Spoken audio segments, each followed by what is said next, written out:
under control. Right. And I remember people would always be like, "Oh yeah, I hate news people," and then someone would be like, "Oh, Daniel's here." You know, I'd be in the room and they'd be like, "Oh, Daniel's a news person," and I'm like, "Yeah, but I'm not one of those guys. I'm a local news person.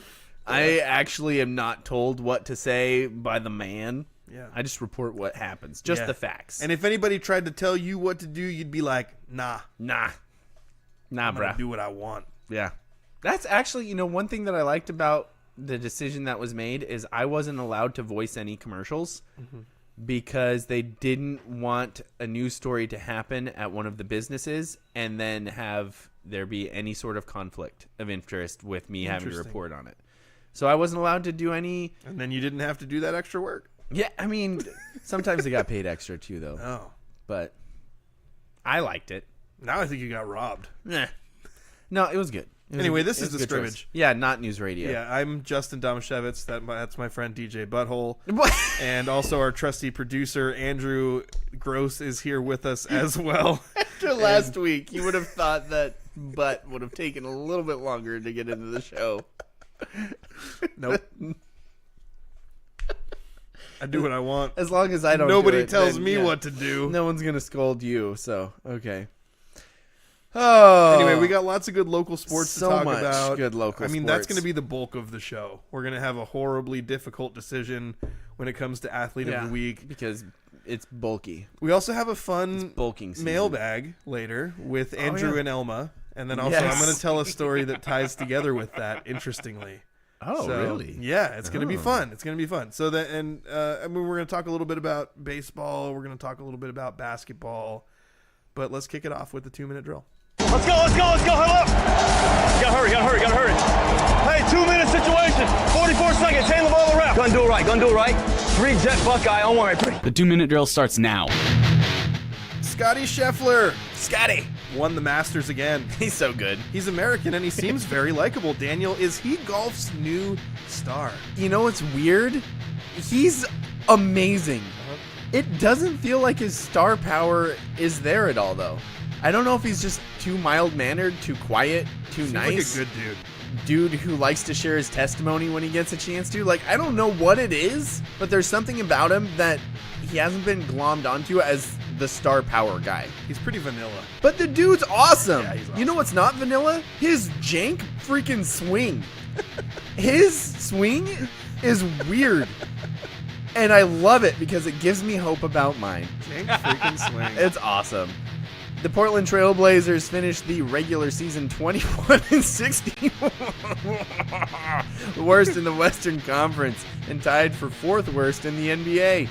Justin, how bad was this season for the Blazers? Well, obviously you want positive signs. Like you would have liked to see Scoot Henderson play a little bit better. Scoot. You would have liked to see more consistent play from DeAndre Ayton instead of just spurts of greatness. Oh, that guy.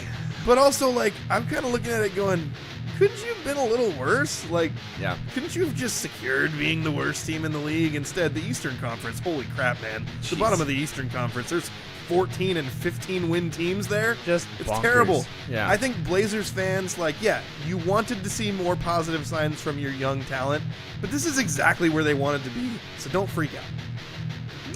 The Mariners are 6-10.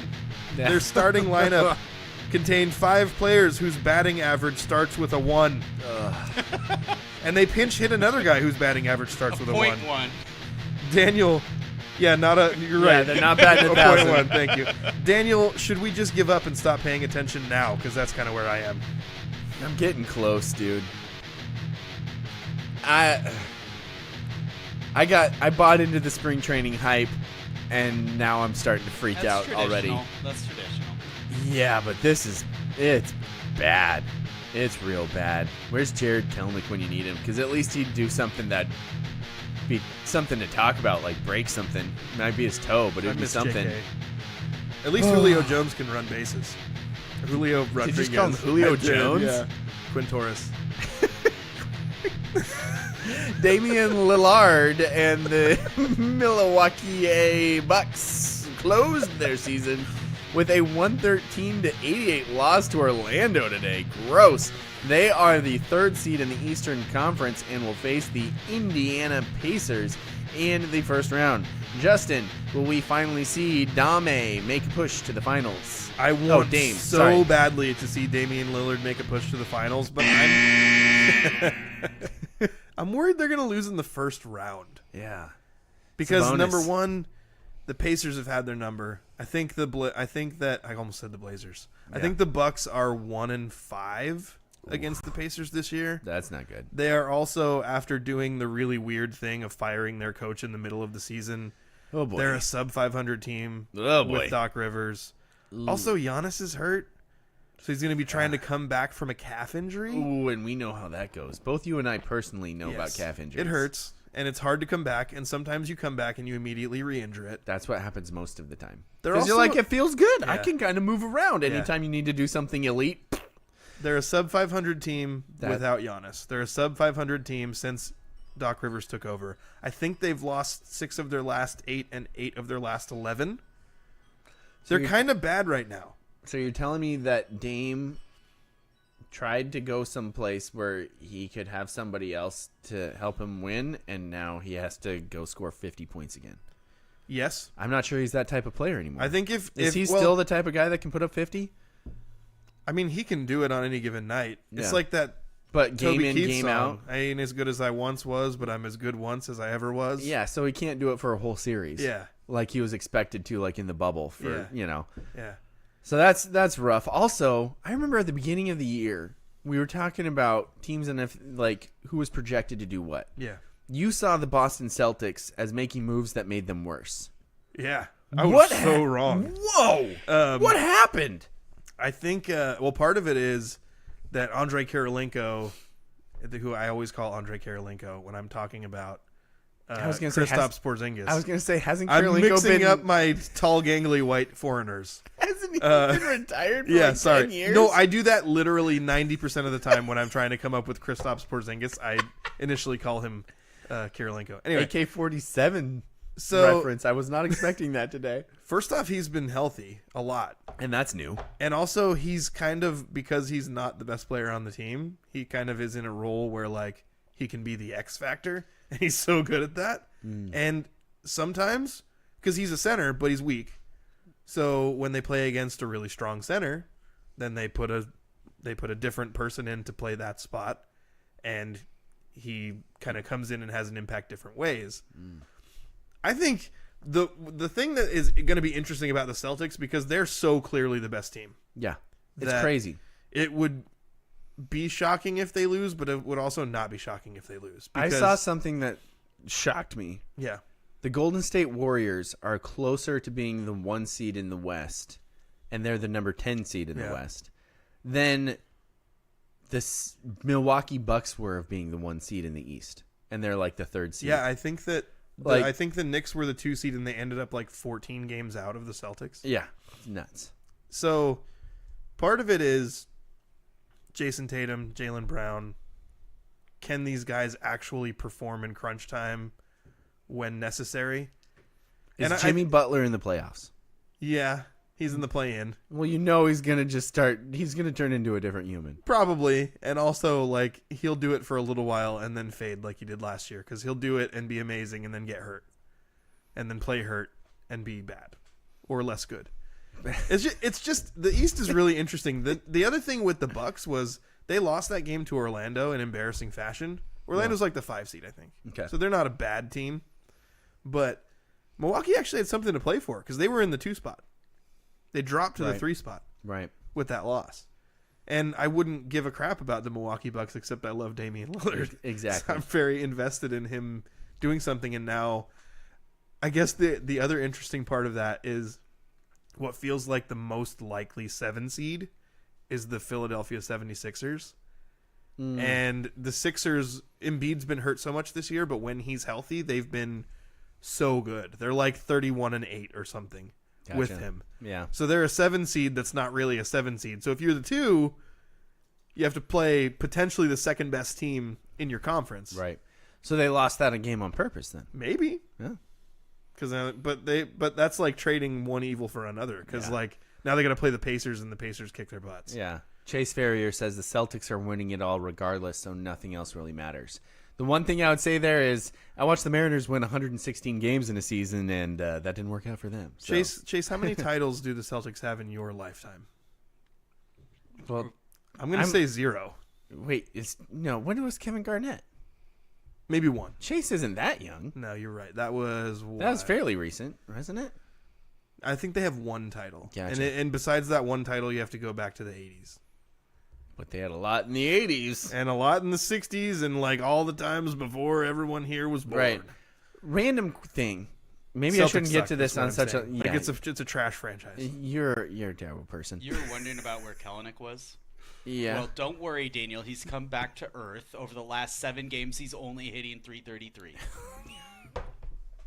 I saw that his average in total dropped to like 4 something, and somebody was like, "Oh man, 414. he's really dropped off." But no, when you're hitting over 500, hitting 300 then drops you pretty quickly. Especially when it's over in like 10, 15 games. I didn't Yeah. I didn't expect to be saying that I missed Jared Kelenic this early in the season. I did. I kind of I did. knew we were going to miss him. Even I if that don't was a think- good move, we were here- going to miss him. And the problem is literally every single pitcher we got in that deal has gotten hurt. 3 pitchers all have had Tommy John before the season even started. So that trade sucks. But also, he's in the perfect spot. He's playing for the team, like, the team he's playing for has, like, the best offense. Even if he was, like, a very mediocre hitter and played good defense, which we know he does, they'd still play him. Yeah. And he'd still be a valuable person in their team. But he gets to hit, like, 7, 8, 9, platoon, and have no pressure on him. I have a strategy for He's going to be good. I am happy for him. I'm mad that he didn't work out here. Yeah. But I'm happy for him. Yeah. I have a strategy for Mariners conversation that I want to throw out there. Cuz like when the Mariners are bad, we don't really want to talk about them on this show cuz nobody wants to hear it. Right. But I know we all have opinions. Yeah. So my thought is we don't want to dedicate too much time to it. But what if I set a timer and for 30 seconds, just all at the same screamed. time, we just all say our Mariners opinions. Okay. What do you think? But right before we get to that, Yeah. hearing about all of the like top level athletes that are hurt in the NBA, Yeah. and it seems crazy that we have so much more on nutrition and health and fitness and shape, and they put so much more time and effort into their bodies, Yeah. and they all get hurt seemingly way more, and they play way less. John Stockton never took a game off. Michael Jordan played constantly. These guys weren't load managing squat, and they didn't deal with injuries. And yet, I've seen 2 things that jumped out at me. One, I saw a highlight of 38-year-old Michael Jordan in an all-star game in a Wizards uniform, bricking a dunk, barely able to get up that high. Yeah. I saw a 38-year-old highlight of LeBron James swooping in like he was 19 and cramming a dunk home. Yeah. Shredded. So they're And living yet- longer. But They're in way better explosive shape. Yeah. But what is LeBron doing? He's getting hurt a lot over the last 5 years. You definitely more than he did previously. 'Cause Right. He was like uninjurable for most of his career. Yeah, and also he's playing a lot less. Load management. Not this year. Maybe not this year, but over the last, For sure. That's been the trend of the NBA. Yeah. So is staying in such elite shape making you more susceptible to injuries? Because here's the second part of this, and this is shifting to something I heard from a baseball coach on a White Sox postgame show. Ozzie Guillen? Or that old White Sox coach Yeah. who is a crazy person? Yeah. He was like, Probably still is. he was like, man, fat's important. All these guys are shredded with like no body fat, and they're constantly getting hurt. Whereas guys playing when I played, they never got hurt, and they were drinking a 12-pack of beer and eating 5 hot dogs before a game.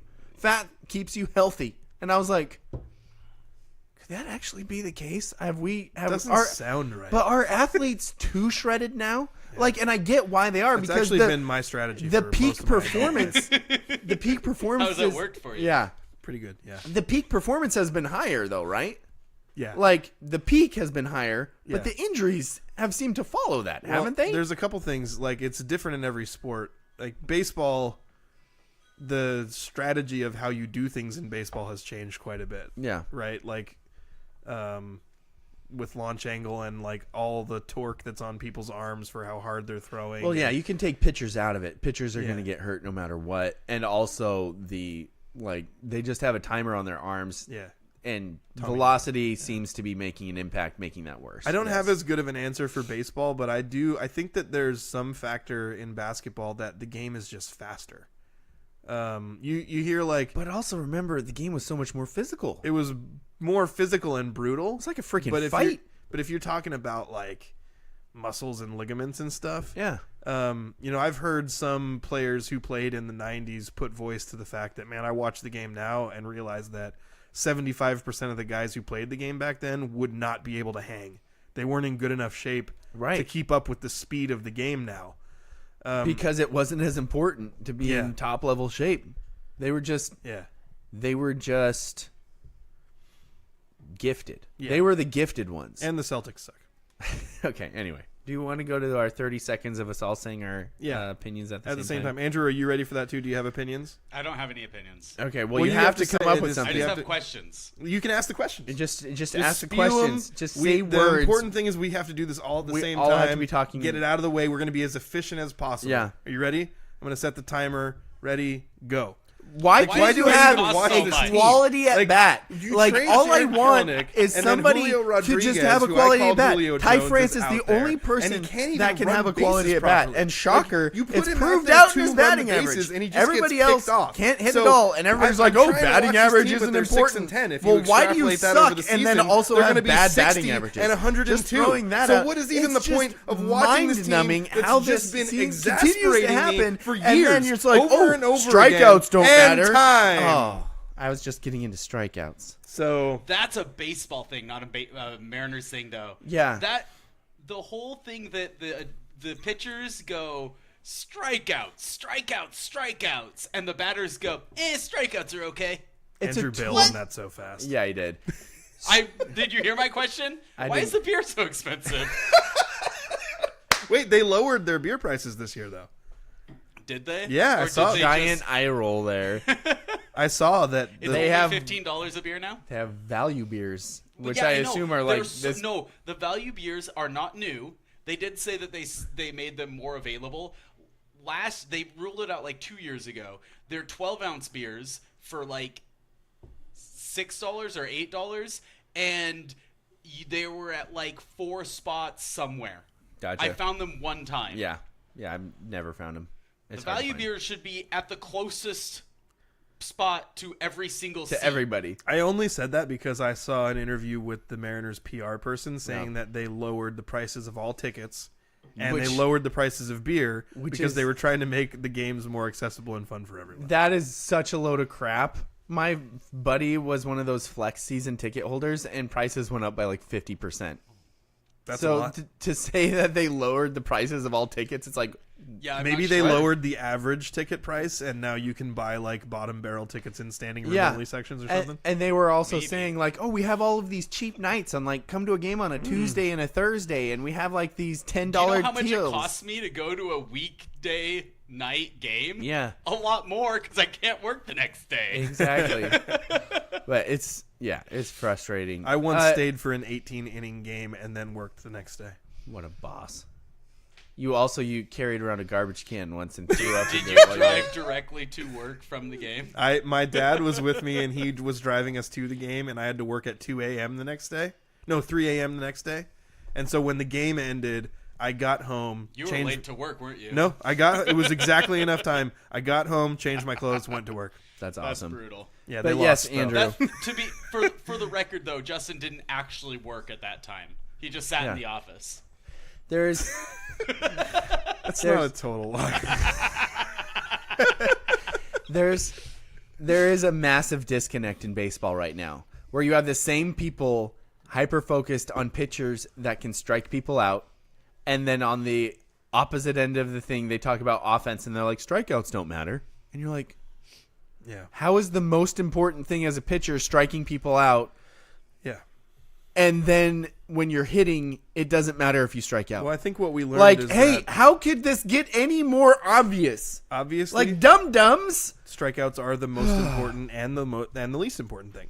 So dumb. So let's move on to my favorite part of the show. Oh, your favorite part of the show? Serving questions up on a silver platter where the points are made up and the rules don't matter. Time for Stump Daniel. Stump Daniel is brought to you by the law office of Jeffrey A. Domashevitz, no relation. What's the A stand for? And today, Daniel, I wanted to go over some of our Mariners' woes here. Oh, why? I mentioned in the 2-minute drill that 5 guys in the starting lineup have a batting average that starts with .1. And there was another guy who they pinch hit, who has a batting average that starts with .1. Yep. There also was a guy that they pinch ran, who has a batting average that starts with .1. So 7 players in total. Today? Today only, 7 players out of the 11 who played for the Mariners on offense have a batting average that starts with .1. Name them all. Well, right off the top, you got your pinch runner today, Julio Rodriguez, That's your one. all-star who everybody can't stop gushing about, and yet, you know what? I still... Got him. That's one. Besides a streak in August last year, I don't know. Anyway. Where he was like the best baseball player that's ever lived. Yes. Yeah. Without that streak, what's his batting average last year? Luke Raley. That is correct. That's 2. J.P. Crawford. Leadoff batter batting 164. That is correct. Jorge Polanco. That's correct. Batting 196. Polanco, the 3-hitter. Yeah. Golly. You have 2 guys in the top 3 batting in the 100s. Yep. Yeah. And that's the top 3 of today, Yeah. which Julio's normally in the top 3. Right. That's true. Good point. Okay, let's see. The lineup today was JP. Was Ty France hitting second? Hamburger was hitting second. Oh, okay. Haniger's above. Polanco's below. France is above.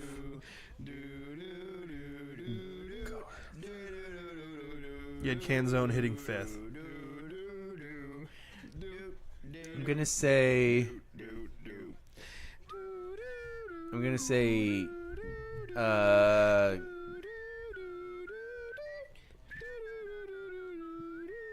Canzone is hitting with a .1. Ooh, I'm sorry, that's not correct. Canzone is batting 219 Dang it. in the 5-hole. And probably a broken collarbone. Yeah. But have we heard any more news on that? That poor guy. Sprained AC. Oh, Okay. Gotcha. that feels better. I think Which makes sense because I don't see him throwing a ball that hard from his back with a collarbone break. Andrew, you've he had a could broken have, collarbone. If it was because it was the other one? It was his glove arm. Okay. So it could have happened. I haven't actually. That was a sick catch, though. I haven't talked to anybody. I like that guy. Or I don't have any specific knowledge. It does feel like a broken collarbone would be worse, but if it turned out that it's not worse, that the sprain is actually worse, I wouldn't be shocked either. Gotcha. Because with the collarbone, theoretically you can pin it and your muscle and tendons are all fine and you could like play. Like it's just a risk of re-injuring, but you wouldn't have to like rehab other than like the muscle, like the cuts. Yeah. Francis confirmed Shami did not work then. And then he says, so many woes. Depoto, more like DePoo-poo. Am I right? Maybe I should start teaching my daughter how to say DePoo-poo. She's got part of that correct that already. Seems like a bad idea. Buck up, little campers. The M's are still 3.5 games up on the White Sox for last place in the... Oh, that's just sad. At least we're not the Marlins. Oh, boy. Anyway, you've got 4 in 5 guesses. I'm going to say Mitch Garver. Mitch Garver is batting 156. That's correct, as the DH. The Batting guy who one- we finally brought in to be a DH. Well, DH, by the way, in case anyone didn't know, stands for designated hitter. Yeah. So when you have a designated hitter batting 156, not a good thing. Okay. So there's 7 total, right? Yeah. And I've got 5 of them. You got 5 of them. Let's see. So I think Haniger, France, Oh. Who was the other guy who got wrong? Canzone, and there's one other that's hitting over, right? Yep. And I think that's Cal. You're right. It is easier to list the guys that are batting over 100 or over 200. Yeah, I think that's Cal Raleigh. I'm so sorry, who else? you're wrong. Cal is Raleigh's batting 196. Okay, gotcha. Every time I've watched, he's gotten hits recently. So, man, I need to watch Cal Raleigh hit more often. Well, he went 1 for 4 today. So was that the and last one? Improved his average to 196. He got one more. It's the pinch hitter. Oh, well, Dylan Moore came in for Canzone, Yes. right? So I wouldn't have guessed that because I thought he had a short enough sample size and he started off kind of hot. But, 172. oh, Lord. So, Daniel, good job. And really the point of this wasn't even to see how many you could get right, but just to talk about how bad the Mariners hitters are. It's so bad. Real bad. Yeah. And now it's increasingly... but you know what? We already did our Mariners analysis and conversation. Francis says, more like Mitch Garbage, am I right? That was pretty good. That was a good one. That was a good one. I like Mitch Garbage. And the Yankees just got beat. Keep throwing those in there. I like to see it. Yeah. I mean, the Yankees should never lose with the order they have now and how short their fences are, right? Like they should hit like 1 million home runs a year. Agreed. Guardians beat them today. Guardians beat them. You hate to see it. Well, we do. Juan Slow-Mo, am I right? Well, we've got a lot of local sports to talk about. A very robust local sports roundup. Robust. With lots of track, baseball, softball, and even a little bit of golf and tennis. Oh, golf We're and gonna tennis, you say? Have the difficult task of naming a Spivey Athlete of the Week. And then we're going to wrap up with announcing our March Madness Coffee Shop bracket winner, and then having mailbag with Andrew and Elma. But before we do all of that, let's take a quick commercial break. Do you have a legal situation and need someone on your side? Let the law office of Jeffrey A. Domashevitz be your advocate. If you've been the victim of medical malpractice, suffered a personal injury, or need representation with real estate law, small business law, or estate planning, let Jeff Domashevitz put his 29 years of experience to work for you. Call Jeff Domashevitz today at 360-612-3991 or visit domashevitzlaw.com. That's DAMASIEWICZLAW.com. Thank you for listening to or watching the Scrimmage, however you are consuming this show. Thank you for making us a part of your day. I'm Justin Domashevitz, Daniel Hargrove, otherwise known as DJ Butthole, here with me, as well as our trusty producer, Andrew Gross. And we are going to do a lot of local sports coverage, and then we're going to name a Spivey Athlete of the Week. But first, I want to talk quickly about this. I went to the Ray Ryan Memorial All-County track meet on Friday, Right. and it is like it's a big deal. Like, it's the one thing that during track season that gets all of our local teams together, and you not only have the core four with Hoquiam, Aberdeen, Elma, and Monty, but there's Tahola there was Oakville there, North Beach, Acosta. You get all these little schools here, they're competing as well, and also winning some stuff as well. But it is, well, historically, North Beach has been really good at track. yeah. So I don't know what they're like now, but man, I remember even back when Hoquiam was in one of their big track runs, Right. there were some kids from North Beach that were ridiculous. Well, one of the things that I enjoyed the most about it was, like, I went on and downloaded the PDF of what the program was, and it had all the meet records in it. Oh, sweet. And there was a few, Caleb Bridge, Okay. still holds that's Coach Todd Bridges' son. Yeah. When he competed at North Beach, he still holds a couple records in the throwing events. Nice. I don't remember which ones off the top of my head. Was but there any Devin Timpson? not that I recall. Okay, I guess Ronquillo probably would have beaten all of his records. Well, like, but Timpson look, was crazy. Ronquillo ran a 10.7 That's just 100, That's which nuts. feels inconceivable. Was it wind aided? Well, part of the wind, and it's not always at the same place. Like, a lot of times it's in Monty or somewhere else. It was in North Beach this year. Okay. And it was really windy and a lot colder than I expected it to be on such a nice sunny day. Right. But I think that actually does have an impact, because as I was talking to Dave Beeler, who's the distance coach in Elma, and he's been the cross country coach he's the distance coach in Hoquiam now. Right. He's been the cross country coach at Elma, and he's just really knowledgeable about distance running. And he was trying to explain to me the difference between running on one side of the track and the other. And he's like, well, when you're on the side of the track that's near to us, the wind is at your back, and that feels really good. And then you make the turn and you go run on the other side of the track, and it's just wind in your face, and it really legitimately slows you down. So there definitely was a wind impact there. Makes sense. Also, speaking of North Beach track, do they have a pole vault area? Yeah, they do. Okay. Yeah. Gotcha. I don't have a ton of opinions about like North Beach's track team as a whole. Right. But Tyrell Hovland, Yeah. he's like 6'7", 6'8".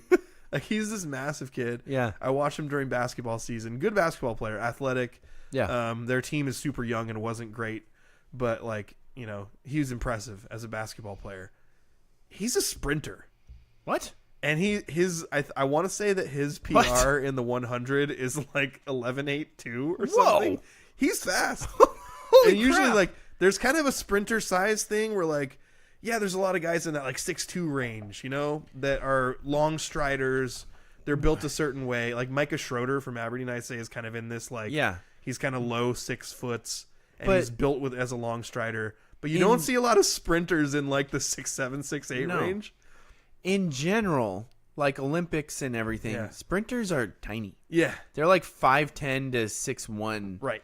And then Usain Bolt He's the freak of was it. the freak. Yeah. Who was like head and shoulders taller than everybody. So I remember at the beginning of the season, my son telling me, "Hey, you know that really tall kid from North Beach who plays basketball? He's a sprinter."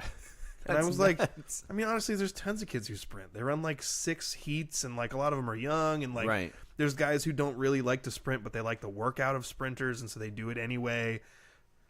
And then like I look up in Hoquiam, and Tyrell Hovland is in the first heat of sprinters. Yeah. And I was like, holy crap, like, is this kid really fast? And then he's just running dead even That's crazy. with like all the fastest guys. That's nuts. He didn't, at the all county meet, he didn't have his best day. I think he ran like a 12-1.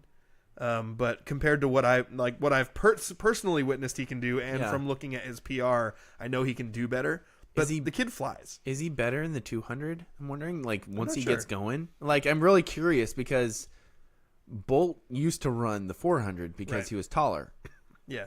and he just loathed I don't know, 400 practices. I felt like So it was makes me curious. To me, for the most part, I don't make note of like random guys who are kind of in the mix. But I Yeah. looked at Tyrell, Well- and I was like, "You're 6 to 7 inches taller than everyone else in this race." That's But then when crazy. you get going, that guy, he flies, man. He is so fast. That's so cool.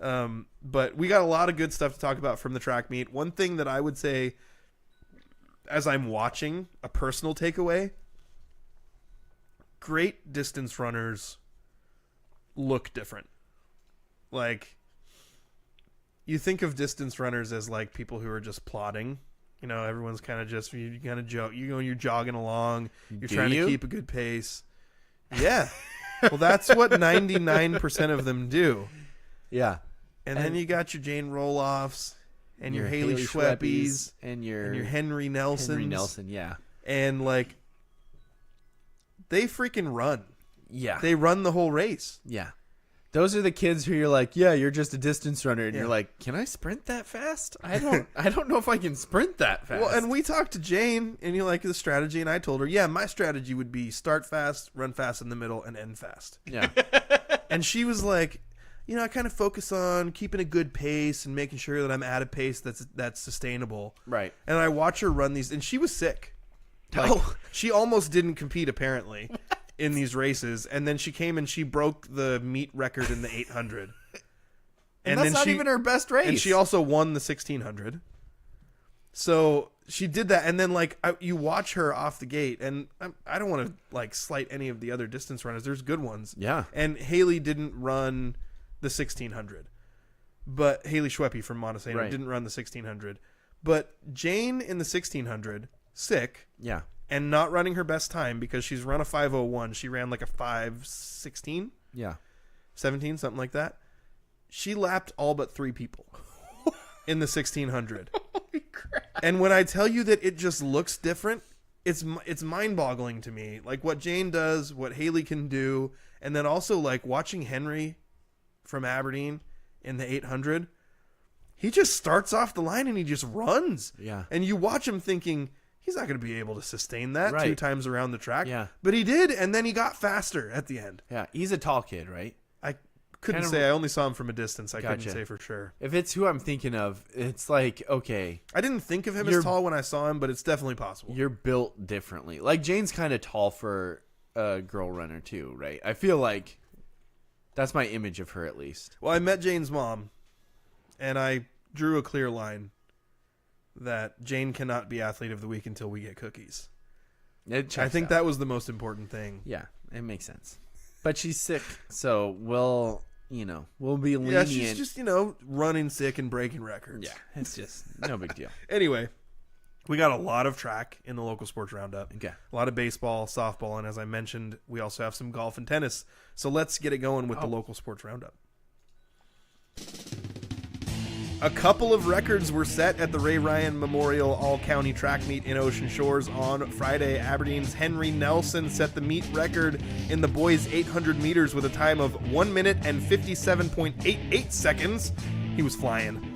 And Hoquiam's Jane Roloff set the meet record in the girls' 800 with a time of 2 minutes and 23.18 seconds. Jeez. Nelson also anchored the Aberdeen 4x4 relay team, which took first, and Roloff also won the 1600.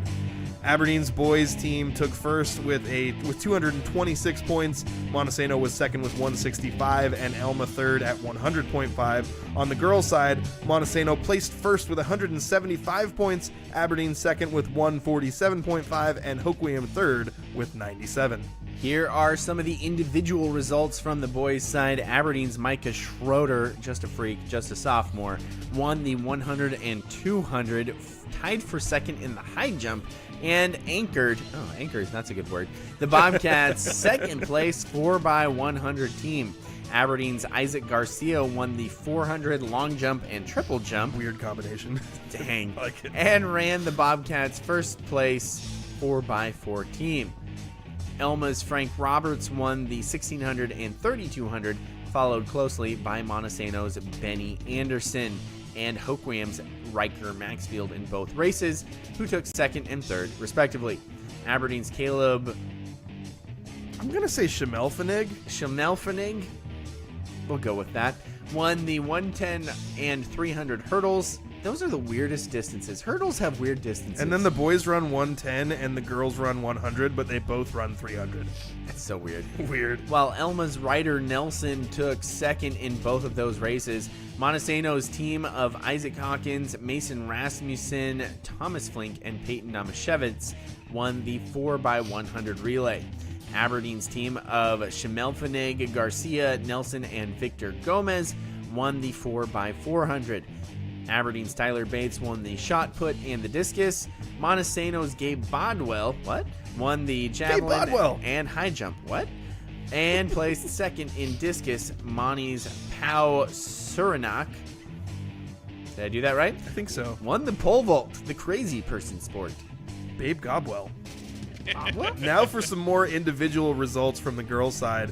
Montesano's Haley McElroy won the 100 with teammate Michaela Stanfield right behind her in second. I think that was like a 0.05 difference in those two. Wow. Stanfield took first in the 200 and the javelin, and also teamed up with Elena Olsen, Samantha Schweppe, and Haley Schweppe to win the 4x4 relay.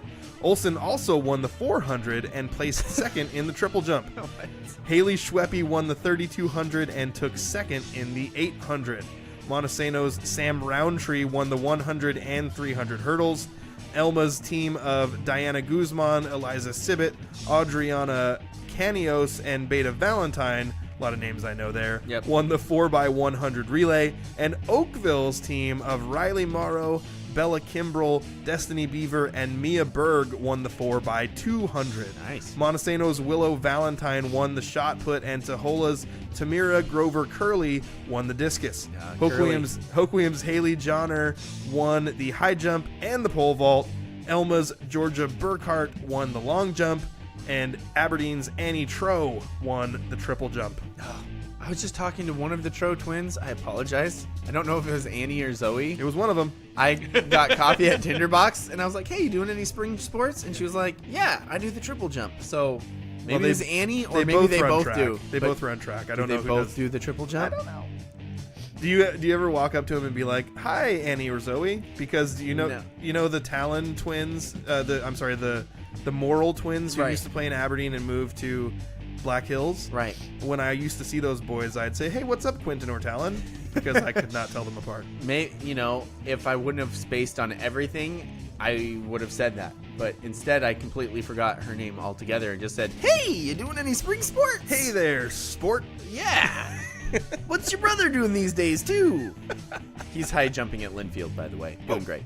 Aberdeen's baseball team picked up a league win at Black Hills. Speaking of Black Hills, on Tuesday, 11-1, Hunter Isley pitched 5 innings for the Bobcats, allowing 1 earned run on 2 hits with 9 strikeouts. That's a lot. Isley also went 2 for 3 at the dish with a triple and an RBI.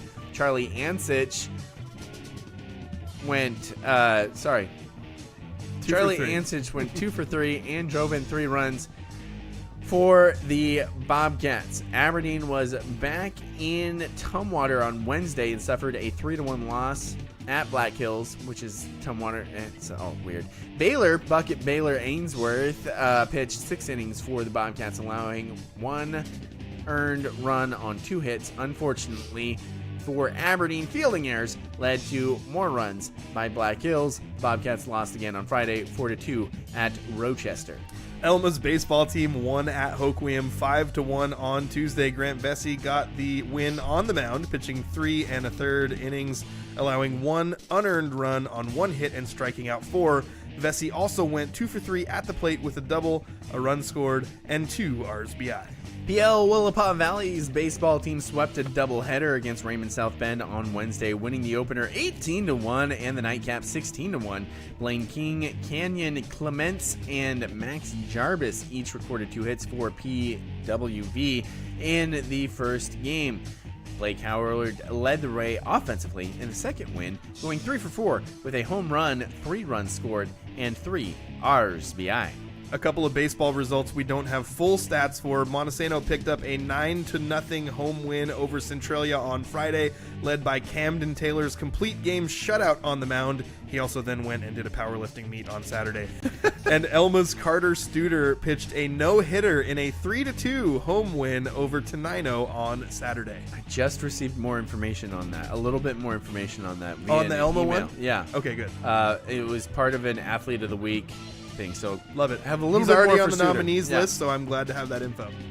Montesano's softball team beat Schmeatonville 12-0 on Tuesday. The Bulldogs scored 11 runs in the first inning, and Riley Timmons pitched all 5 innings, allowing just 1 hit and striking out 13. That's a lot. Timmons also recorded 2 hits in the game, as did Allie Parkin, Addie Kersker, and Liv Robinson. Elma picked up a softball victory at Tenino on Tuesday, 12-4. Raylan Weld led the Eagles with 3 hits and scored twice. Aaliyah Weld and Lindsay Benerick each hit a home run for Elma. Later we're going to talk more about Lindsay Benerick's home run. Weld also hit a triple, scored twice, and drove in 3. Benerick added a double, a run scored, and 2 RBI. Nice. Emmy Spencer went 2 for 4 with 2 runs scored and 3 driven in. Shocker. Elma hosted Tenino on Thursday and came away with a 14-1 win. Let's go. All of the Weld sisters had a great game at the plate. How many are there? 3. Okay. Raylan Weld went 3 for 3 with 2 doubles, 3 runs, and an RBI and a steal.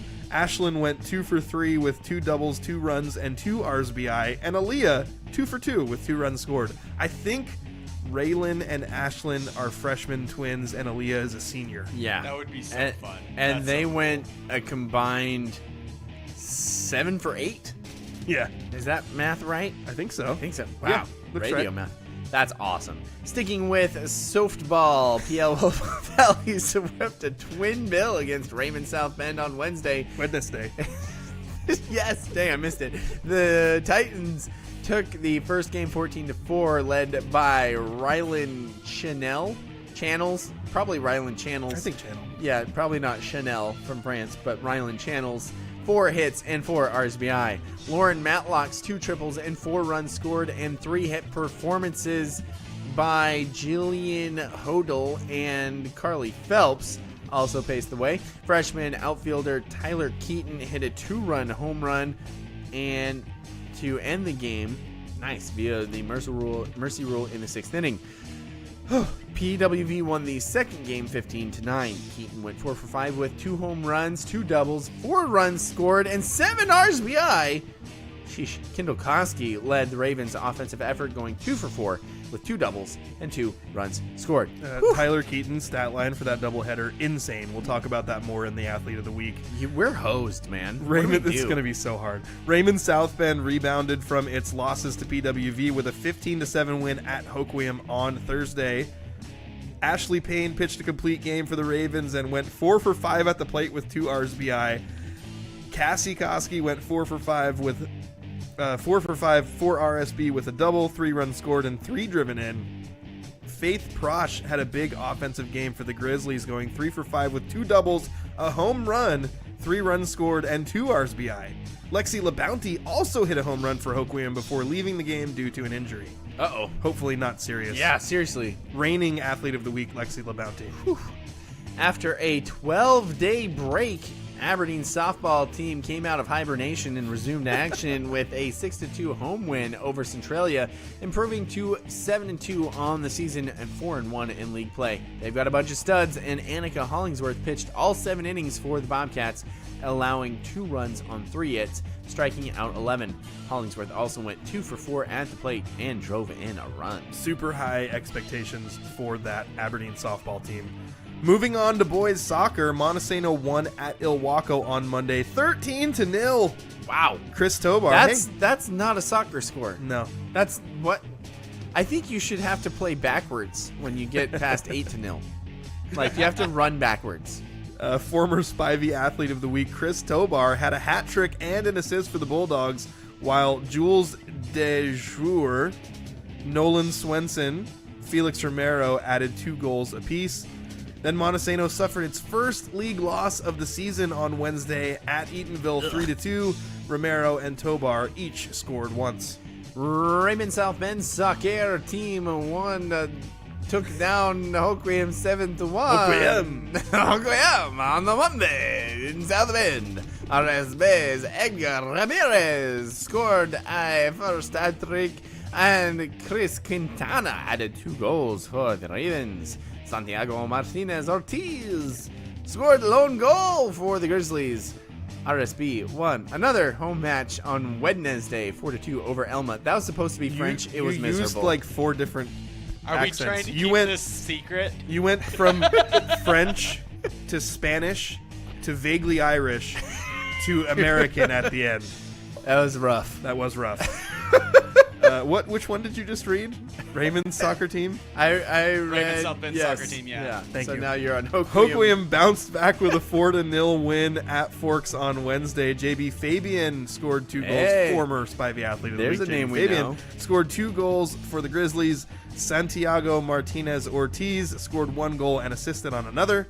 Alexander Perez also scored for Hoquiam, and goalkeeper Mauricio Avila Guzman There we go. made 6 saves, including a penalty kick stop to earn the clean sheet. Let's go. Go Mauricio. Montesano won all 5 of its girls' tennis matches against Hoquiam on Tuesday. Carissa Otterstetter, Ruby Jones, and Hannah Craig each picked up an individual win, while the doubles teams of Margie and Izzy Taylor, hey, they're sisters. That makes you better at doubles. They're twins. I watched the Williams sisters They're do that. twins so that don't look like twins. That must make it so. And Ainsley Barbo and Emily Coots picked up wins as well. Hey, I'm just glad that there's a girls tennis team in Hoquiam again. Agreed. That's a cool Yeah, thing. For a while, it was Yeah. only Monty, and they were just competing from teams from out of the area. Yep. In girls golf, defending 1A state champion stud Haley Blankus led Montesano to a 209-256 win over Hoquiam on Wednesday with a 9-hole score of 39 at Grays Harbor Country Club. That's awesome. Jessie Lalonde shot a 55 for the Bulldogs, while Maggie Kupka shot 57. and Coley Broughton shot 58. Hoquiam was led by Ava Jump, who shot a 49. That's nothing to sneeze at there. 49 is better than I've ever I'd be done. happy with it. Back at Grays Harbor Country Club on Thursday, Monty beat Kingsway Christian 212 to 244. Take that, Kingsway. Blankus again recorded the day's only sub 50 round by carding a 42. Kupka shot 53, and Lalonde shot 54. And that, Commercial break. Sponsor mentioned it. Oh, wait. No. That's not part of it. I'm not supposed to read that. That will conclude the local sports roundup here on this Sunday. Since we're just reading days in weird ways now. Tuesday. Gotta say, that's the one thing I do that makes you laugh every time, and it makes me so happy. There's something inside of you I'd like to that refuses to go through the entire segment just reading all the words the way they're supposed to be said. Considering how long Daniel's main job was reading words, I just want to take a moment to realize how much torture that must have been for him. You have no idea. Yeah. Good job by you. Oh, but now I have to get something which I do have to read correctly, especially after the scolding I've received, which, bit of an inside joke there, but it's time for a commercial break. Spivey Realty Group's goal is to make buying, selling, investing, and renting real estate in Grace Harbor simple. They believe in 100% transparency and unparalleled communication with local expertise, tech-enhanced, and top-notch service for their friends, neighbors, and community. Their goal is simple. Get a group of strong-willed, hard-working people together who want to make a difference in Grace Harbor and to use real estate as the means of achieving that. Voted Grace Harbor's best real estate company. Find them on Facebook or visit graceharborrealestate.com. Spivey Realty Group, elevating small-town real estate. Thank you again to our sponsors, Spivey Real Estate and the Law Office of Jeffrey A. Domashevitz. Again, I am Daniel Hargrove, along with Justin Domashevitz, who's not at his chair at the moment, and our trusty producer, Andrew Gross. Also, to those commenting along, thank you to Chase and to Francis and to Kyle, who's hopped in and corrected how we were supposed to pronounce that name, Justin. Which one? It's Schimmelfinney. Schimmelfinney, okay. So we'll remember that. Kyle, thank you so much for letting us know. We will make sure that we get Schimmelfinney in the future. Honestly, we really do appreciate that you let us know that. Francis, we don't appreciate anything that you say. No. So, not typically, no. yeah, and Justin's got a beef with Chase. I don't even know if Chase is a Boston fan, and yet you went at him. I think like he actually was. is a Celtics fan, though. Is he? Yeah. Are you sure? Well, because remember when he was telling us... Are you just assuming he's a Celtics fan because he's a Duke fan? Well, I think he's like Francis, where like he just picks the worst teams to want to be fans of. So is he a Are you just assuming he's a Yankees fan too? Yeah. Gotcha. I am. Like, Or an what's Astros fan. what's the worst like soccer? Is he a Real Madrid fan? Is that the worst one? I don't have know. no idea. I don't know. Maybe Man U is. I don't know. I just threw out some names that I heard on Ted Lasso. And just trying to wing it from there. Wait, who was the bad guys in Ted Lasso? was it? Man U? Well, they were the one. That was the team that wasn't it Manchester, the team that Jamie Tart went to. But like, what was the team that was that the team that the bad guy bought at the end? I think. Can't remember. don't I know. I still haven't watched the last season. No, he bought it in the last season, so Oh, you okay. would have seen it. Oh, right. I know what you're talking about. Yeah. Spoiler alert. Wait. I haven't watched these show for a while. Is it Jamie Tart? Yeah. That's a thing. Okay, gotcha. Yeah. I kind of like Jamie Tart, Yeah. especially when. Yeah. Anyway. You hate Jamie at the beginning. Yeah. But you love Jamie by season 2. Yeah, that's true. Yeah. All right. Random. That's enough Ted Lasso. Yeah, random there. Because I was stalling, A, because I needed you to get back, and B, because I have no clue what we're going to do with this next decision. It's going to be tough. Okay, so let's run through the nominees for Spivey Athlete of the Week. Okay. You have Jane Roloff, Hoquiam Track, who set the meet record in the 800, also won the 16. But we have already noted she's disqualified until she gives us cookies. DQ'd, not because of an early start, but because of no cookies. Henry Nelson. And we're literally talking about cookies. Yeah. Yes. Yeah. Like, literally, when Jane was on the show, she told us she likes to bake. Yeah. And so we were like, hey, if you like to bake, make us cookies. Yeah. You like to bake, we like to eat cookies. Yeah, those things are both true. Yeah. And then we have Henry Nelson, who Stud. set the meet record in the 800 meters. He also, let me go back and make sure I got what else he did there. Stuff. He anchored the 4x4 relay team, which took first. Yeah. And also, by the way, that 4x4 relay team for Aberdeen with Isaac Garcia and Henry Nelson is going to be really tough to beat. Yeah. I felt like Montesano's 4x4 team was going to be pretty good. And those two guys, the splits that they run, are just insane. Yeah, so it's, let's see, it's Schimmelfinney, Garcia, Nelson, and Victor Gomez. Yeah. Yeah, they're going to be studs. Not that Victor Gomez. Different Victor Gomez. Victor Gomez. Yeah. But still, a Victor Gomez. Yeah. So Henry Nelson, great nominee there. Isaac Garcia, who I just mentioned. Yeah. But watching this kid, not only the splits that he ran in that 4x4, but he also won the 400, and then he won 2 jumping events. Yeah. So you were talking. I remember you were texting us, and you were like, "Hey, I'm not sure what his split was, but he was losing." I'm assuming that since he won the 400, yeah, his splits were probably pretty good in the 4x4. I think that going into it, I was told he ran a 51 split, and Nelson runs a 50 split.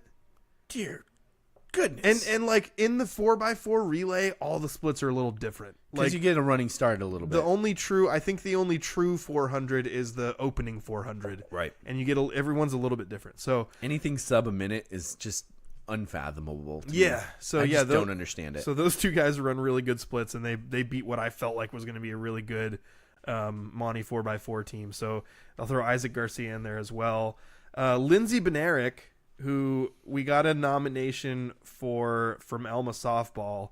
We mentioned she hit a home run. She had a really good game in that win over Tenino. Yep. She is a freshman, and that was her first varsity home run. Nice. So I like the fact that she did have a great game. Yeah. But that game alone wouldn't put her over some of the other people in this list.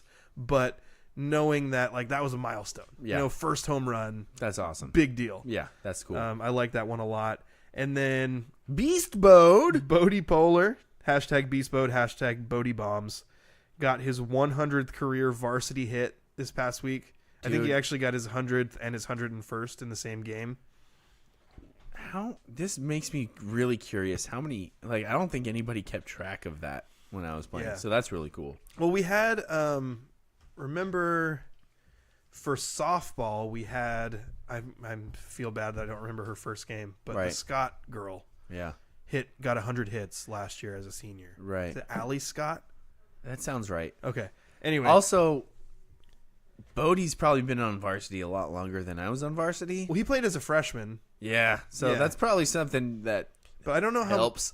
Because I was just thinking of it and I was like, how many at-bats did I have? Well, their freshman year. I'm not sure if I had 100 varsity at-bats. You got to remember also that the guys who are the kids who are seniors now, their freshman year was that weird COVID shortened season. Right. So there was baseball, but it probably was a very small amount of baseball. And that team, yeah, it's weird. Yeah. So we got Bodie Polar, Tyler Keaton, who may be leader in the clubhouse for me right now for PWV softball.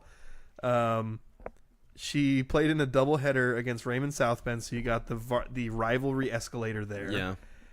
Over the course of 2 games, she went 5 for 9 with my baseball now. Dang it. 5 for 9 with 3 home runs, 2 doubles, 5 runs scored, and 10 RSBI. That is a crazy stat line for 2 games in one day. 3 of her 5 hits were taters, and the other 2 were doubles. Exactly. All of her hits were extra base hits. She batted better than 500. She scored 5 times, and she drove in 10 runs. That's dumb. Against her school's rival. That's dumb. So that's a big one. And then we also have Carter Studer, which we know that he threw a no-hitter, but they also allowed 2 runs in the game. I was told assists and walks were part of that, but I don't know much detail besides that. So I don't have too many added details, but we did, right at the last second, William McGaffey sent us an email, and he said Carter Studer, Elma Baseball, Athlete of the Week, a nomination, 7 innings pitched, 0 hits, 2 runs, 0 earned, only 3 walks. Which, so, sometimes you hear no hitter and the other team scores 2 runs, and you're like, oh, dude, how many dudes did you walk? But 3 walks over 7 innings, not bad at all. No, that's good.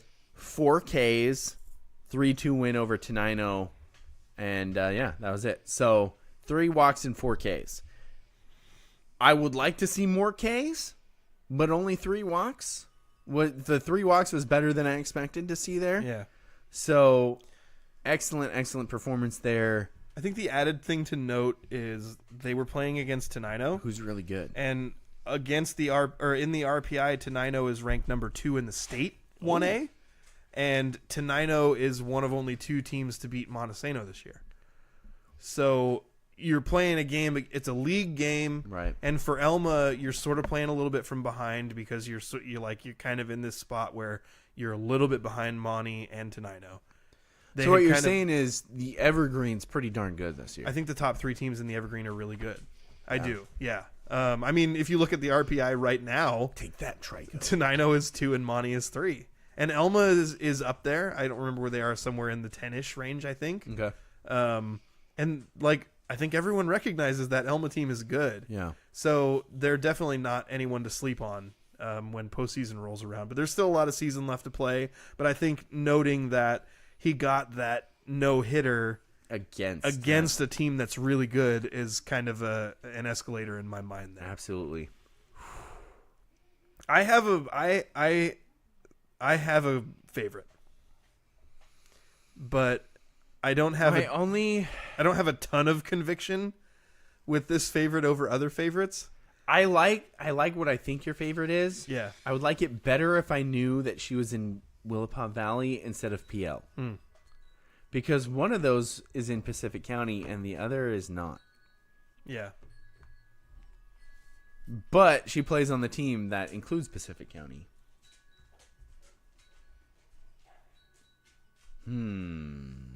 Tyler Keaton. Just curious, who's your runner-up? Well, because Carter Studer's escalators are impressive to me. Yeah. I really like that he did that against a good team. This wasn't, hey, he threw a no-hitter and they won 9-0. They won 3-2. I think based on what I'm seeing online right now, that Tyler Keaton is a Willapa Valley. I'm sold.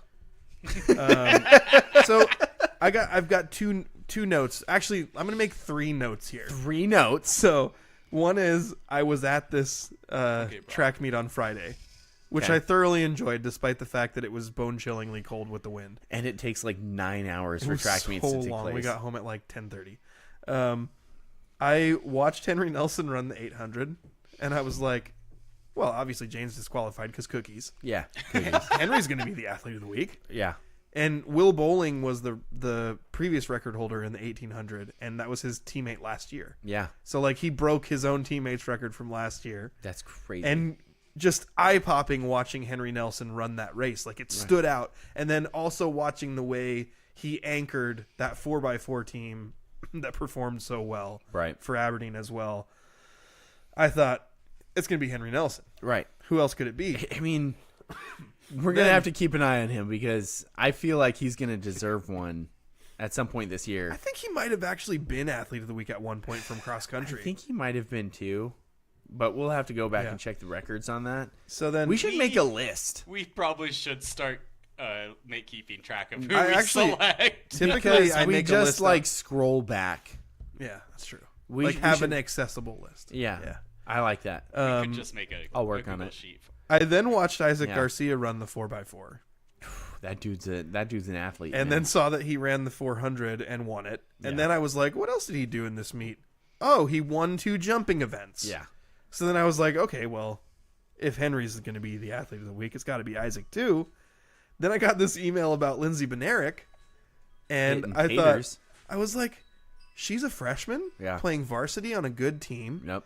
And she hit her first home run, which I like the idea of celebrating milestones. So I was like, those other guys were great, but I like the idea of celebrating someone's first varsity home run as a freshman. And then when I was putting together the local sports roundup today, I saw what Tyler Keaton did over 2 games against her rival at Raymond South Bend, and it's just crazy. It's nuts. So I'm not sure if I can get over that. yeah, Because I saw Carter Studer's no-hitter against a good team, and I was like, oh, it's Carter Studer. Yeah. You know, having not gone to the track event, the marathon track event. No, Daniel, it wasn't a marathon. It was just track. Oh. Dude, and Longer than a marathon. I split up the track results into 3 paragraphs because sometimes my instinct is, all right, I got to keep this. Okay, so I'm wrong. I was thinking. Sorry, I'm interrupting you. Go ahead. I really apologize. That was rude. No. You were mid-sentence. You Francis think sent I'm me- not used to you interrupting me at this point? That's a good point. Francis sent a text that said Jane is 5'4". I don't think I was going to say I don't think Jane's tall. I thought she was taller than that, but Jane's 5'4", so she's not short but not tall. Yeah. And he said that Nelson is 5'9"ish. So I think I was thinking of Matthew Bowling from last year. Will Bowling. Will Bowling. Sorry. Was he tall? Francis, was he tall? Well, probably. There was a tall guy. You said it like he's not still tall. Yeah. If he was tall last he was year, on he's the probably team. tall this year too. Yeah, but he wasn't. Yeah. So I'm completely wrong. He then also sent a picture of Nelson and Jane standing next to each other, showing their height. So yeah, I was completely off. And again, I only saw Nelson from a distance. I didn't see him up close, so it's hard to tell sometimes. Unless it's Tyrell Hovland. Then you can tell he's tall. Yeah. Because Sure. he's like 6 inches taller than everybody. So yeah, I think Tyler Keaton, for me, leader in the clubhouse. I feel a little bad that this thing with Carter Studer, like I'm like, oh yeah, you pitched a no-hitter, but they allowed 2 runs. Why am I holding that against him? That's not his fault. I mean, he walked people, but obviously he didn't walk that many. No, he only 3. walked a few, Yeah. and obviously, 3. The only thing is he only struck out 4, which generally when you hear no-hitter in high school, you think lots of Ks. yeah. He What's- was where's- pitching a weak contact. Where's Jesse Gilbert been? They actually haven't played very many games. I was just looking Weird. up, and then they played a doubleheader against. Often when they play a doubleheader against teams that they know that they're better than, they don't pitch Jesse. Gotcha. I was actually trying to get to a game at one point when I had a day off, and then I was told that Jesse probably wasn't going to be pitching that day, and I was like, I'll pick another day and try to Gotcha. get to a game. So there's going to be lots of Jesse Gilbert, but it also, like, I think Monty's girls softball team has played like 5 games. Weird. There's been a lot of rainouts, and like schedules are really varying. Yeah. Because Monty's boys baseball team has played like 15 games. Right. So there's just a huge variance between the amount of games Yeah. these teams have played. You know, I generally don't like Iowa, but the one thing I heard about Iowa that made sense to me was they had 4 high school sports or seasons, and the 4th one was where baseball season was. And it's like, oh, that makes sense. You know, when the weather's actually nice enough to play So outside. they like play summer. Baseball. Yeah, they had fall, winter, spring, summer. And I was like, that makes a lot of sense because then you can actually play baseball. Yeah, but then also kids are gone all baseball season. Well, you have some that, you know, I mean, because some people are like, oh, well, then you have baseball after, you know, people have graduated. And I'm like, you're telling me that football practice doesn't start before school starts? You telling me that basketball doesn't have stuff going over Christmas break? it's You're a little telling bit me that you weirder don't after have things- graduation, though. Like Is you're it? done with school, you've graduated, And you you're have to going go to college state. next fall, but And then you you're- have to go play that's weird too. and then you have to go play like having districts having and stuff- state. I'm not saying you couldn't do it. I'm saying that I would be like, oh yeah, that is weird. Yeah, but if it's like 2 weeks where you're like, oh, I graduated, now I have to go to the playoffs, that's not that weird. Yeah. You know, it's really not. I get what you're saying, It's that but close. also It I'm isn't just like filibustering. actual full summer. I'm filibustering. Sorry. Yeah. It's No, not you're good. like it's not like June, July, August. No, it's Okay. like they just start it. They can like condense it. So you could technically be a 4-sport athlete. Well, I don't like that. Gotcha. Andrew wants to be a 5-sport athlete. Why are you wants to only play doing that one sport at a time, Daniel? Norwegian baseball or whatever it was that you sent us the video for. All right, Justin. I think we're united on this though. Okay. Tyler Keaton. Yeah. Congratulations. Congratulations. PL Willapa Valley softball Crazy player stat Tyler line. Keaton in a doubleheader versus your rival goes 5 for 9, hits 3 dingers, 2 doubles, so no singles in there. She's like, singles? That's lame. Singles are for losers. Yeah. Scores 5 runs, so every time she was on base, she scored, and she hit 10 RSBI. That's nutso, and you are our Spivey Realty Athlete of the Week. Tyler Keaton, you've peaked now. Yeah. Unless you win more athlete... I just dropped my phone. Unless you win more Athletes of the Week, you have peaked. That's it. Yeah. I'm not going to sorry, throw my but phone. also congratulations. I'm not going to throw my phone, but I would also like to say congratulations to Tyler Keaton because you bested a no-hitter in our minds. Which is ridiculous. Which is pretty crazy. Yeah. And not only a no-hitter, but a no-hitter against a good team. Yeah. Okay. Oh, we still have more of the show left. Also shout out to Harlan Bogar, who, as a member of his travel baseball team, won both games in a doubleheader on Saturday, went 4 for 4 at the plate, caught and closed out the second game with a 6-pitch inning. Shout out Harlan Bogar. Nice. Not athlete of the week, but just worthy of a shout out. Worthy. Absolutely. Yeah. Absolutely. Justin, we have a winner to announce. We do. Our March Madness coffee shop bracket has finally come to a close after all the times that I said I was going to post polls and then didn't post them when I said I was going to, but eventually got around to it. We have a winner in the middle of April, And it's Bulldog Brew, there we go. having won 59% of the vote over Wainucci Coffee Company. I'm going to have to go try both of those places. Yeah, I they're both felt good. weird voting in that, Yeah. having not been to either of them. Well, I think a lot of voted in people. every single one, and I hadn't been to most of them. So There was, I did a decent amount of that too. I've been to a lot of them. Me too. Partly it's because my work took me in a lot of different directions, or we were traveling in different directions for sports and all kinds of stuff. I've been to a lot of them. Right. Um, If they're still open, which they probably aren't, I'll stop at Bulldog Brew on the way home. probably closed. Dang It's after 6 already on a Sunday. So, Poop. but Bulldog Brew. what about the people that need caffeine on a Sunday night? When we I started, get headaches. I realized that even though I'm a Montesano guy, Northwest guy, Money guy. I'd been to Bulldog Brew one time, and I had never been to Wainucci Coffee Company once it switched over from Hot Shots. So I made a point when we started this bracket. I tried both of them, and I was very happy with my both spots? experience in both places. Nice. Not only from the coffee itself, but also from the service and the friendliness of the baristas. Great. But I would also like to point out that we have a ton of great coffee shops in our Yes. area in Grace Harbor and Pacific counties, and a lot of them, they're just different things that they bring to the table. Like both of those, Bulldog Brew, Wainucci Coffee Company, happen to be drive-through only. Yeah.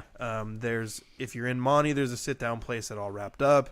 If you're in Hoquiam, Jitter House is a great sit-down. Aberdeen. I haven't Kinder- tried Solid Coffee, but I've heard Solid Coffee is good. I really need to get there sometime when it's open. Every time Right. Courtney and I are driving by, we're like, oh, shoot, it's closed. But we want to try there. Drive-through places, Go Dog Go, Yep. DJs, great places. If you want to run into a triple jumper, try out the Tinderbox in Aberdeen. Oh, which triple jumper? I told you in the thing. You remember it was one of the Tro girls. Oh yeah, It was the either one that you Annie or don't- Zoe. Yeah, you're right. Yeah, And you were like, "Hey, what's up, Annie or Zoe? How are you?" Yeah, pretty much. Yeah, They'd be totally used to that, I'm sure. yeah. yeah. Tinderbox is great. Yep. Yeah, Monsters Coffee also drive-throughs, but like when we're voting, we're putting places against each other that have number one, people vote with regional bias. Yep. So like if you're from Monty, you're probably voting for the Monty places. If you're from Hoquiam, but like such as the Iraq.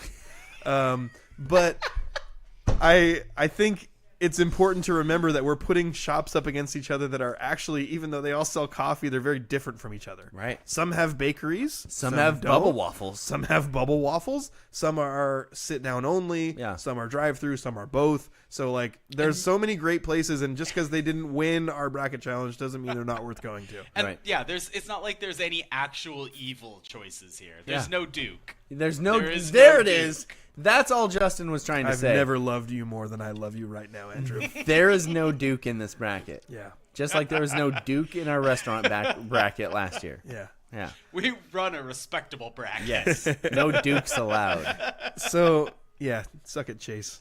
I want to Suck it.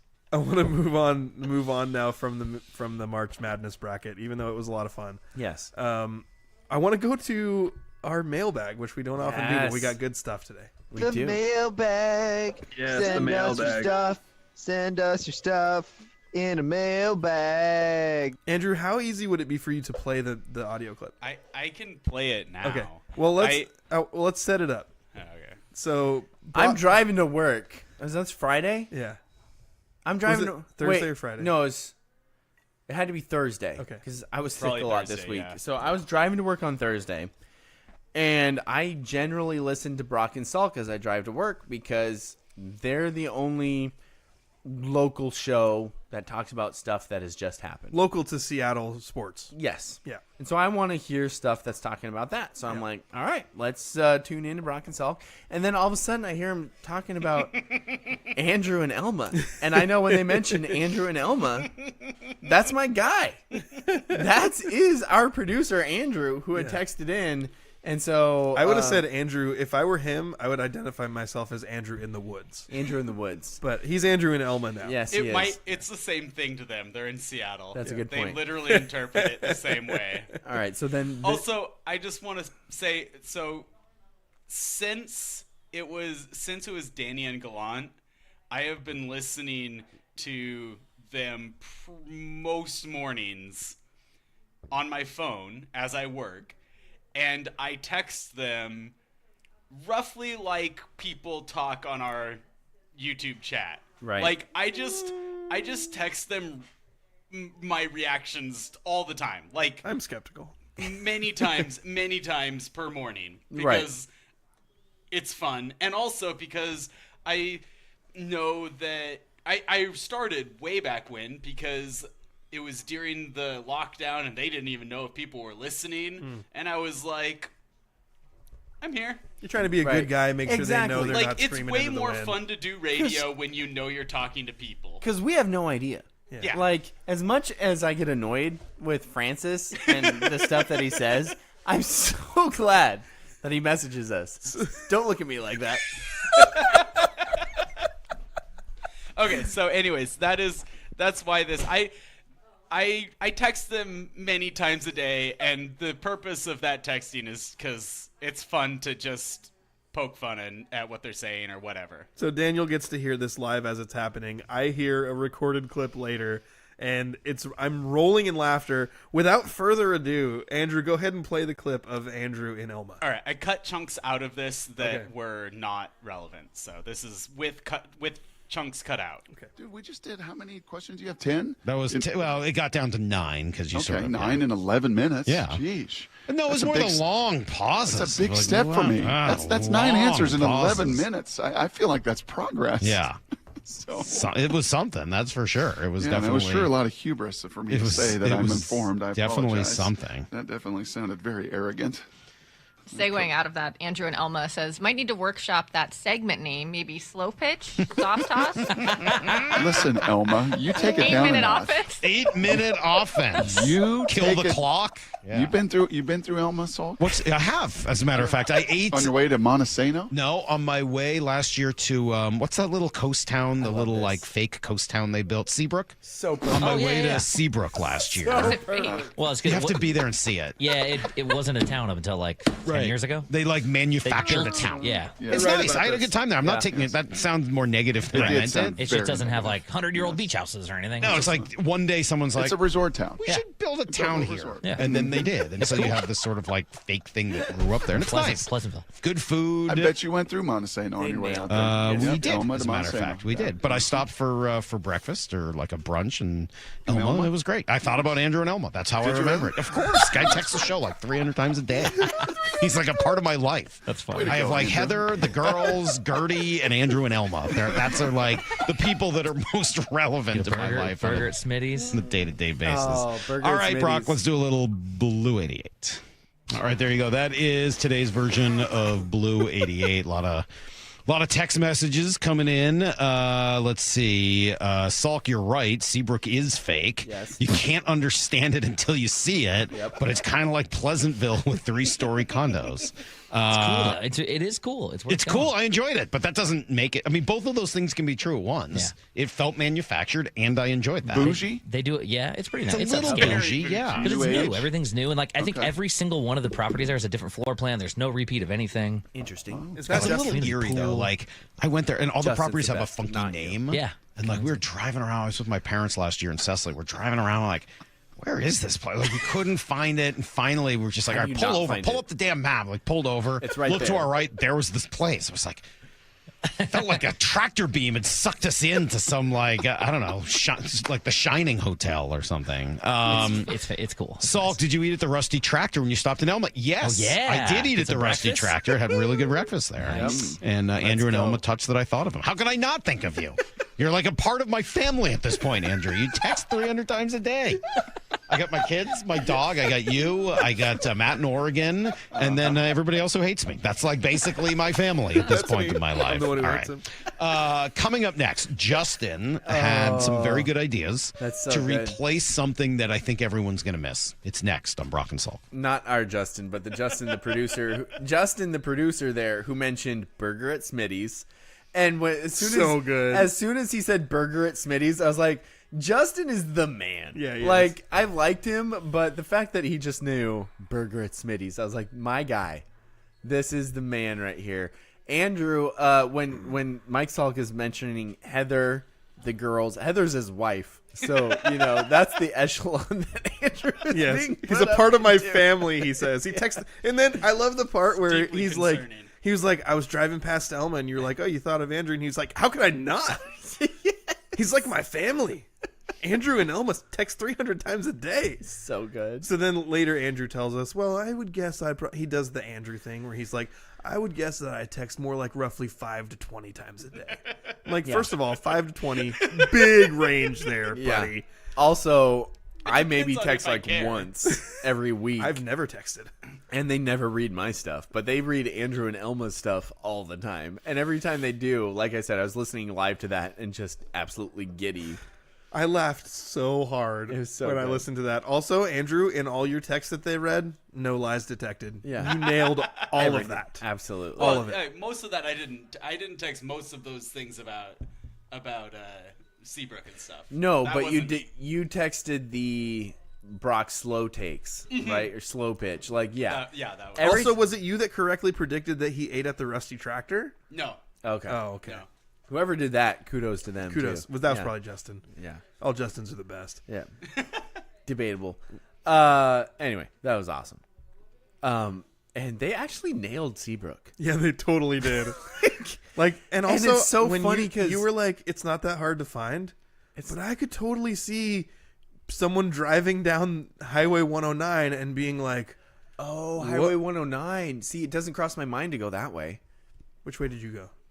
Well, it's like it's go Ocean Beach 0.2 miles away from where Ocean Beach Road comes out. Yeah, Yeah. you take Ocean Beach Road. So you go Highway 101, Ocean Beach Road, and then it's like as soon as Ocean Beach Road turns into 109, it's right there. That's why I was like, how do you miss that? So, okay, I could see if you're out 109. If you're driving if you go to Ocean if Shores you're like, first. hey, I know where Ocean Shores is. If I Right. want to go to Seabrook, I just have to keep driving. I could So- see someone driving down Highway 109 and being like, Where is none this? of this looks like where I'm going. Exactly. Absolutely. Didn't even cross my mind because Ocean Beach Road has been the second busiest. This is random stat that I know. Ocean Beach Road is the second busiest county road in the county. The most busy is the Monte Elma Road. It is drastically increased in traffic with a crap ton of BMWs and Teslas over the last few years. And I know this because I grew up on Ocean Beach Road, and every time I go out to Not my even in a parents' house, just on the road. just on the road. Every time I go out to my parents on the road, there's just a crap ton of traffic heading out to Seabrook now. So, absolutely, I totally get what you're saying. If you go to Ocean Shores, but Justin, I'm also the weird person. When I go to Ocean Shores, I also go Ocean Beach Road. That's too. Why? Here, when Because you There's look a lot at of past his backtracking house. you do there, bud. Google route it, No. it's like 5-minute difference, except for if you try to speed through Grace Harbor City. So you're cutting over on Powell Road. Yeah. Try to speed through Grace Harbor City. I'm not speeding. Exactly. On Ocean Beach Road, prime speeding. I'm not speeding either way. Prime. I'm not speeding either way. Prime speeding. If you're going the speed limit, fine. Go the normal way. Yeah. Hey, you know what? If you want to break the law, go steal stuff at a better store. Yeah, I get what you're saying. Speed limits are arbitrary and set up by the man. It's also a different kind of infraction, so I guess my point's kind of null and void there. Man, am I going to get convicted over my driving practices? No. But actually, you know what? To be honest, and I've said this before, my job takes me out that direction every day. Right, yeah. I drive out that way every day. Very often, there's construction on Highway 109, which forces me to take Ocean Beach Road. Right. Not that much further. If you cut over on Powell, it's less than 5 minutes. It's probably more like 4 minutes. 3 It'll minutes. surprise you. I remember being shocked when my friends were like, "Oh yeah, we're going to Ocean Shores," and I was surprised that they didn't go by my house. It's also kind of a more pleasant drive because you kind of avoid the S curves, like the beginning, like Grace Harbor City. Grace Harbor City is just lots of really tight curves. There's a lot of mudslides in there. Yeah. Would I love to live in Grace Harbor City? Yes. Do I like driving through there? No. But I always just kind of live in Grace Harbor City just on the road. Like you lived in Ocean Beach Road just on the road. Exactly. I'd also like to live in Ocean Beach Road, but far out Ocean Beach Road, it gets kind In of a big sketchy out house there, in the too. middle of our street. Anyway. The house was in the middle of the street in that song, isn't there? That's weird. That doesn't make any sense. Yeah. Sorry. I got to get to the second part of this mailbag. I almost think that we should play the theme song again. Okay, let's do it. Mailbag. Because The mailbag. Yes, Send the us your mailbag. stuff. Send us your stuff in a mailbag. That was I forgot that I was the one who sang that, and I never want it to be played again. Can you rebrand mailbag for us, Justin? Because that is dismal. Have you Nope, guys it's ever great. We love it. found kinship with someone who has your same name? So, like, Daniel, this is easy for you. There's a lot of Daniels out Crap there. ton. I thought you You were have going a- to say Damashevitz, and I was like, you've met another Damashevitz? I live with Damashevitzes. 4 of them in my house. My parents are Damashevitzes. There are a lot of Damashevitzes.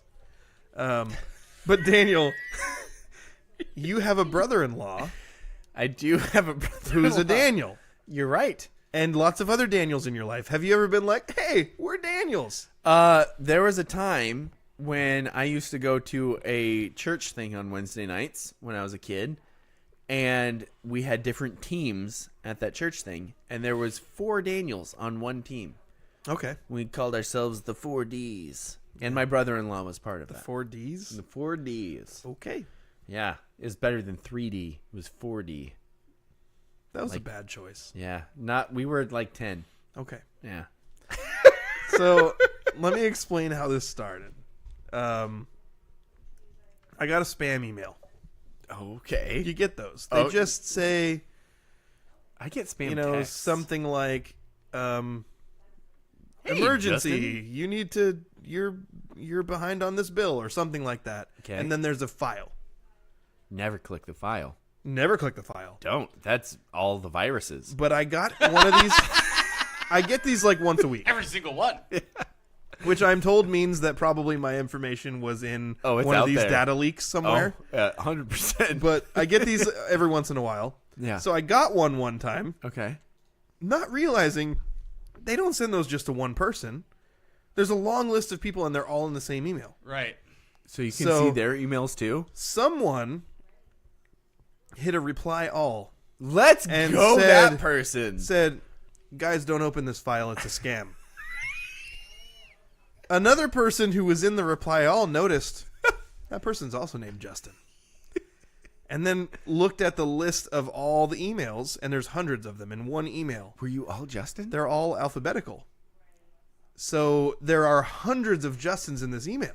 Let's go. So we all start replying all and just talking to each other in this scam email. all the Justins? All the Or- Justins. Let's go. Justin's only. I Selected bet alphabetically. I bet Justin from the Brock and Salk show. I'll get to that. Is this? Wait, you'll get to this? I'll get to that. So No. one of the Justins has the epiphany that, hey guys, it's probably not a good idea for us to have this conversation in a scam email. So he creates a Discord chat group and says, all the Justins who want to talk, I'll reject anyone who's not a Justin. All the Justins who want to talk, come to this Discord racist. chat group. So then, like, What? 40 of us jump into this Discord chat group, and we're all talking to each other, sharing memes. And then I notice one of the names of the Justins on Discord is On Air Justin. No. And I was like, wait a minute. Wait the producer of the Brock and Salk show on Twitter is named On Air Justin. Oh, no way. So I didn't do anything with it right away. I just Right. kind of let it sit. Yeah, chilled for a bit. When this whole Andrew and Elma thing happened, I sent him a private message Oh no! on Discord. Yes! And I was like, hey, just wanted to share a funny connection with you. I'm assuming you're the Justin who produces Brock and Salk. I'm a co-host of a local sports podcast in Grays Harbor County. The producer of my podcast is the guy you might know as Andrew and Elma, who apparently texts your show 300 times a day. Yes! And I told him I laughed so hard when I heard the clip from this morning of Salk talking about him. I didn't share the name of our podcast. I didn't want him to think like I was trying to promote anything. Right. I was like just trying to share this fun thing. Yeah. He said, "That's awesome. I love that this email got all of us to connect, and this is a small world note, and it's the best." He said, "Cool to meet you. I assume we'll cross paths at some point, and definitely hit me up whenever you make it to a game or something else in the city. Tell Andrew what's up, and I look forward to meeting you guys. Continued success for you, and thanks again for the message, and I'll share this with Salk tomorrow." Oh, my gosh. So then my response, I was like, thanks. I've been waiting to bring this up in the Justin's email, blah, blah, blah. And then I said, full disclosure, I don't really listen to Brock and Salk. I'm more of a Bump and Stacy guy.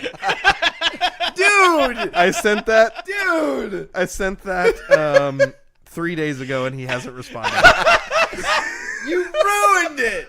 You had it, and you blew it! So anyway, Andrew, Justin, the producer of the Brock and Salk show, says, what's up? Justin's awesome. Me? Oh, Justin wow. is awesome. Me? No, the other Justin. Obviously not you. On air Justin is Oh, awesome. my gosh. I can't believe that happened. Do you know how many times in our That group is- chat you guys are like, you guys listen to the show sometimes at the same Yeah. times? I think, Daniel, when you're listening to the show, you usually assume Andrew's listening to the show. Yes. Because I So usually you'll am. just say something Yeah. like, Justin was so right about that. Yeah. And I'll be like, oh, me? Never. And then you guys will have a Never. conversation about something that never about me. Right. But like, I know that you guys love producer Justin. You guys will never have the connection with him that I have because we have kinship. Well, that you had. Well, I might have ruined it. That you once had. I might have ruined it. And My- also, like, if I'm being honest with producer Justin, I don't listen to Bump and Stacy all that often either. Yeah. I was going to say, Justin is straight up not a local sports fan. yeah. Because his teams aren't local. So he doesn't listen to local sports radio. Yeah, and also, Which is ironic considering that he is a hyper local sports. I like Grays Harbor County and Personality. Pacific County sports. I like local sports. Right. Hyper local. Regional sports, I'm interested in. North Carolina.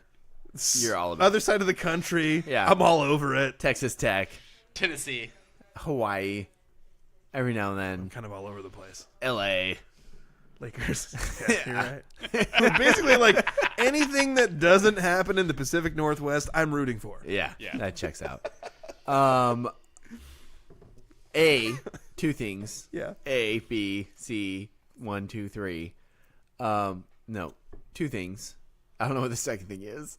That What's was the weird first to thing? say. First thing is we need to go. Oh, that's the two things. Two things. First thing. You haven't even said what the first thing is yet. Spit it out, man. I'm so flustered. I can't believe because I heard a brief mention about because producer Justin mentioned this on the show. Come to Seattle and No, he mentioned how there was a Justin group, and it was Oh, like he this- did?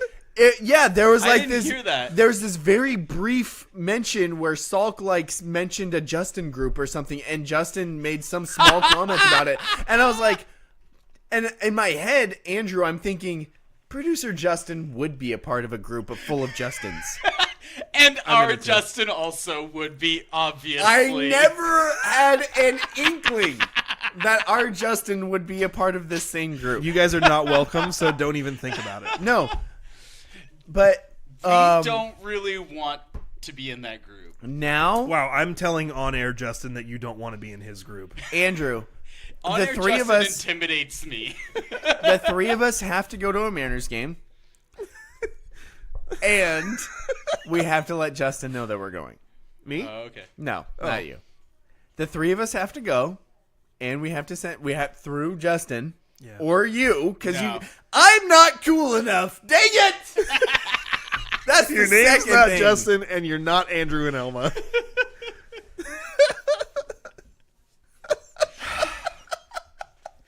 I wasn't expecting that turn to happen, Ironically, but now I'm you're depressed. the person that probably has the most in common with Justin, having worked in radio for years. And played junior college baseball. Like, producer Justin and I are virtually the same person. But you'll Except never he's in get to know Seattle. each other He's because more ambitious than you are. Yeah, you'll that's never true. get to know each other because I said I'm more of a Bump and Stacy guy. I'm so mad at you for doing that. Why did I do And that? yet it's completely on brand for you. Why did I do that? Because Why? because it's so on brand Because for you. I listen to Bump and Stacy like once every 2 weeks. Mostly But- because we tell you that you're Stacy. I like all the Stacy time. though. I like You Stacy are a lot. so on brand. Stacy's really funny. As much as I think they're great people, Bump and Stacy are such bad radio hosts. Whoa. They're bad. Whoa. Dude, they are not good. Whoa. Stacy can't get through an interview on topic ever. And Bump, he seems like a fairly knowledgeable guy, can't get through an interview without mentioning that he played football ever. Even if they're interviewing a baseball guy. Define on topic. Like- if you're interviewing someone and it's like Yeah. baseball, what kind of ice cream do you like? That's fine. Okay. Yeah, but like she'll just start rambling about random stuff in her life. And I'm like, how does this, and then it won't come back to anything about the person. And I'm like, what are you talking about? So the Does she name of prompt this you Just after the episode interview? should Just be reel yourself in 50%. Please. So the name of this episode should be Daniel Hates Stacy Joe Ross or No, I Roast, said or- both. So I guess I'm bad on both. Daniel Shots hates Bump and fired- Stacy. Shots Yeah. fired at WSU and UW. Yeah. You're Jeez. racist and sexist. Good job. Thank you. I knew that was coming. I knew that was coming. So what I Well, think, I guess no, Daniel here's the showed thing. why he's not as cool as you and me, Justin. Here's why they work. Yep. Here's why they work. Let's have an everyone except Daniel's club, Yeah. where anyone who has any name besides Daniel is allowed. We'll start a Signal group chat, That's a lot. and everyone is welcome to join it if your name is not Daniel. And yet, if I started an everyone named Daniel group, we'd probably be almost as close. Especially my generation. There's Daniels freaking everywhere. Yeah, but it Yeah, would be but would way they more want boring. to hang out with each other? No. We can get into this off air because I think this is something that will take a lot more time. Oh my. But basically, Bump is a former athlete who's not polished as a broadcaster one bit, and Stacy is an excellent broadcaster who's not polished as a sports broadcaster one bit. I think they're both the And best. Daniel feels Yeah. personally offended because At both of he those has- things. He has backgrounds Yes. in both of those things. Absolutely, 100%. You can call me names if you want. That's going to do it for our show today. I'm so jacked and so disappointed all at once. I don't know what to do. We have to go to a Mariners game. Well, at this point, if there was a bridge with on-air Justin, you've now burned it. I've burned it? Yeah, by I thought you burned going it. on a tirade against Bump and Stacy. Wait. Hopefully we can just keep this secret. No one watches our show. Nobody anyway, so watches it's our cool. show. I really want this to be your You fault. literally burned I want- the bridge I want personally to him. I might have, but I want this to be your fault. So. You all Yeah, burned there you go. bridges, and I resent Justin, Justin, bringing me into this. We still have Andrew from Elma. So for my co-host Daniel, DJ Butthole Hargrove, And for my co-host, Justin Bud Light Namashevitz. I'm uncomfortable with that Did nickname. I say that loud enough? I don't think I did. And also Didn't for our quite say that trusty loud producer Andrew in Elma, gross. You've been listening to The Scrimmage. DJ Butthole. Gosh dang it.